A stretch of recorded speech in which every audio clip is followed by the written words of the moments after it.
Brennan. Welcome to my channel and welcome to another video. Today I have for you my November TBR. And just in case you don't know, TBR stands for to be read, and these are the books I plan to read this coming November. Can't believe October is over. I shouldn't say that. I had a lot planned in October, so I knew it was going to be a busy month. I knew it would fly by, and now here we are. It's October 29th when I'm filming this, and I am looking in to the books I want to get into next month. I won't really mention the books that I'm in the middle of because I'll go over those whenever I do my November wrap up at the end of this month. But I have two main physical books I want to read this month. One of them is Kingdom of Ash by Sarah J. Maas. I finished Tower of Dawn probably in August, and then I just let other books get in the way. I've been a little busy, and I just know I really want to enjoy this book because it's the last book in Sarah J. Maas's Throne of Glass series, and I've loved this series so much.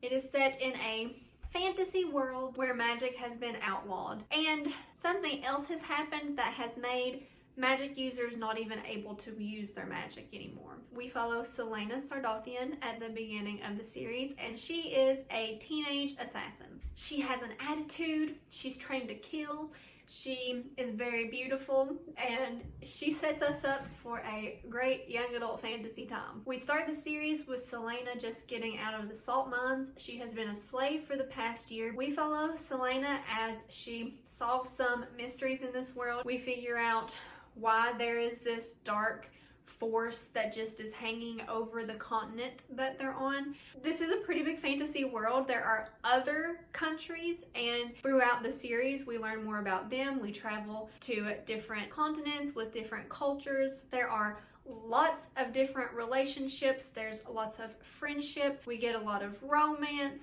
especially in the later books as we go on. With these big, huge series, this is a 7-book series plus a book of short stories, and I always have trouble describing these really long series because there's just so much that happens. What else can I say? There are witches in this series. There are wyverns, which are basically dragons in this series. There's shape-shifting. There's just a magical good time. There's a lot of fae characters in this series. Really good, highly recommend, and whenever I pick up these books I have trouble putting them down. And the second physical book that I want to read this month but that I will probably not finish in November is Rhythm of War by Brandon Sanderson. Can't wait for this to come out. It comes out November 17th. I don't think that I will get it read by the end of November, but I plan on picking it up immediately. This is the 4th book in Brandon Sanderson's Stormlight Archive series. I did a better review of it. I'll link it below in my favorite adult fantasy series video. This is set in a world where we have a cycle of world-ending cataclysms. These beings come up and they basically destroy society. We don't know a lot about these events because after they happen we lose technology. We don't have very much writing on them because the world has ended, and we think at the time of the first book that something happened in the past that caused these cycles to end. We think that they can't happen anymore, but then some different things start occurring that let us know another one of these events is coming. We have different points of view. We have points of view from a soldier turned slave, from a king's brother, from a reluctant assassin who has a lot of internal conflict, from a scholar who also is good at lying and thieving. And it's a great time. We have a very well thought out magic system. We get more character views as we go along in the story, and highly recommend. I cannot stress how much I enjoy this series and how much I'm looking forward to Rhythm of War. Okay, I think it's pretty fair to just let those be my two physical books I want to get through this month because Kingdom of Ash is 1,000 pages. I think Rhythm of War is going to be like 1,200, 1,300. It's another big book. So I don't think I can get both of those finished this month, but we'll see. I'll work on them. I do think I will have a lot of time for some audiobooks because I have a couple trips coming up this month where I think I can listen to some good audiobooks.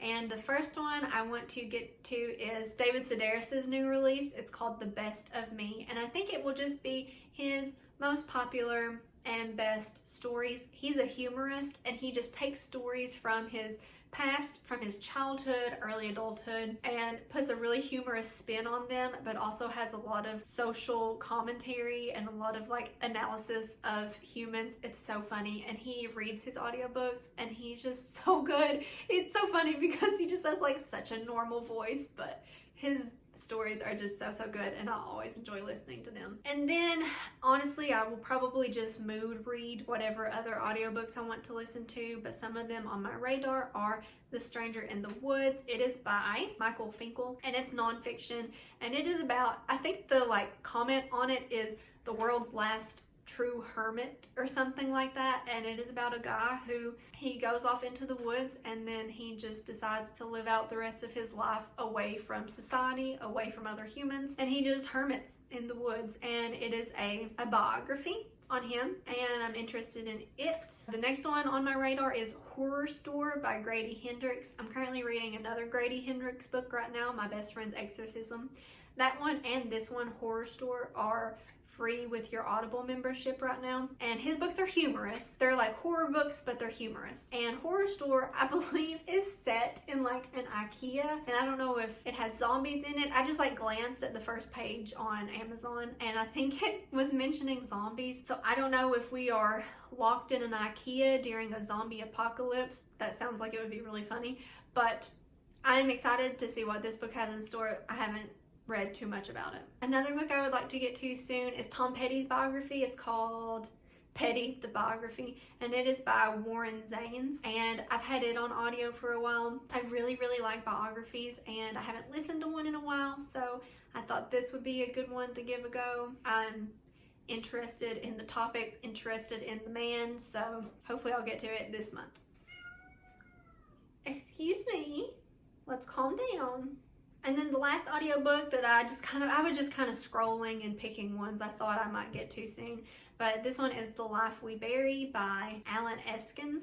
And I believe this is set from, I don't know if it's a younger person who's doing an assignment or if it's from a journalist, but this man starts interviewing this Vietnam War veteran, and he's like sick and dying, but also he was arrested for like murder. And he just had so much valor in the war, and the man working with him is just trying to learn and figure out what went wrong, how he could commit, I think it was like a really heinous crime that he ended up committing. It's fiction though, this book, but interested in it. Honestly, I picked this one because the cover looks very cold and we're going into the colder months. That's how big my brain is. But the story sounds really interesting and it has great reviews. And then we will discuss the Kindle books that are on my radar. I'm currently reading Daughters of the Lake by Wendy Webb, and I picked this up because I had an opportunity to get The Haunting of Bryn Wilder for free through like some kind of Prime new release deal. Also, I picked this up because it kind of has my name on the cover and I don't see that often, but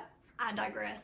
But when I started reading this book, I could tell that there was a book that came before it. I don't know if they like completely feed off of each other, but they're set in the same town and there's going to be some of the same characters.